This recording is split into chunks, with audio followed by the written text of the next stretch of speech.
Hello YouTube, this is Russian Torts here, and today's video is gonna be about general red cherry shrimp care. So let's get started. I just yesterday bought a new red cherry shrimp, which I hope might be a male, but it seems to be a female. I guess I didn't look right at the store, but there she is, still a bit young, so I can't tell yet, but there's a new red cherry shrimp there, and I still have my old red cherry shrimp, which is hiding under there. You can't see in the video.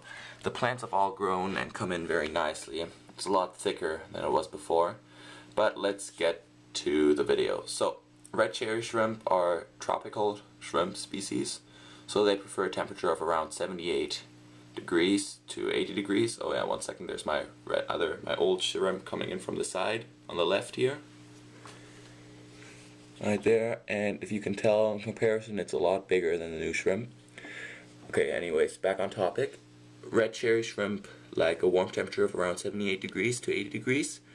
They like an acidic pH, so you want your pH to be around 6 or 5.5, that's low enough. They'll be fine in a pH of 7, which is a regular pH, but if you have hard water, if you have hard tap water, you don't really want to get these shrimp, or you want to use a substrate that lowers the pH, like I am using here, Fluval stratum.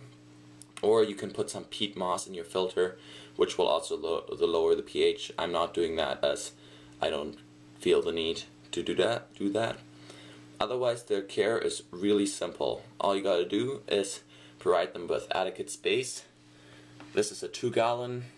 Really, you don't want to put too many shrimp in there, maybe 10 to 20. I wouldn't put more in there. If you have a 5-gallon on the other hand, you can put around 50 in there, and they'll reproduce like crazy, so you have to have an option on what to do with the babies. If I get any babies and I can't sell them, my betta fish will get a nice little snack. And so you gotta have enough space. You gotta have a lot of plants in there. Red cherry shrimp love plants, so as you can see here, I have a lot of plants in there, and they're growing quite nicely. And you want to have them in groups. So I have 2 right now. I'm hoping that the new one I bought is a male and that they reproduce, so that way I don't have to buy any new ones, because they're really expensive at my pet store and no one's selling them locally right now. And so you want to have them in big groups, and you want to feed them food, especially for shrimp. I don't know how well you can tell, but right now there's like an orange dot in front of the shrimp. The camera isn't focusing very well, but that's special shrimp food, which I have right here. So I'm using Fluval shrimp granules. I don't know how well I can see, but they're basically little, let me open it. They're tiny little granules of shrimp food, and there's some vitamins and stuff in there that's apparently good for shrimp, but it's specialized shrimp food. So you want to get specialized shrimp food and algae waivers maybe, or algae tablets like this. They love eating that. They will also feed on algae that you have in your tank, so I have algae on that rock. They'll feed on that. And that's basically all for the care.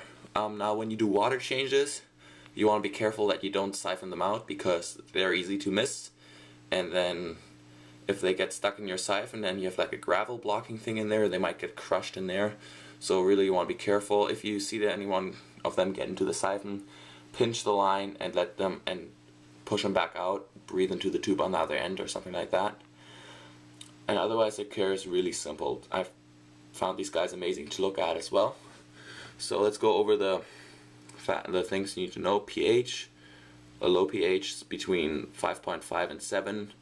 Lots of plants, algae, and keeping them in groups. That's basically all you need to have to keep red cherry shrimp happy. So, thank you for watching. If you have any questions, please leave them in the comment section below. Thanks again.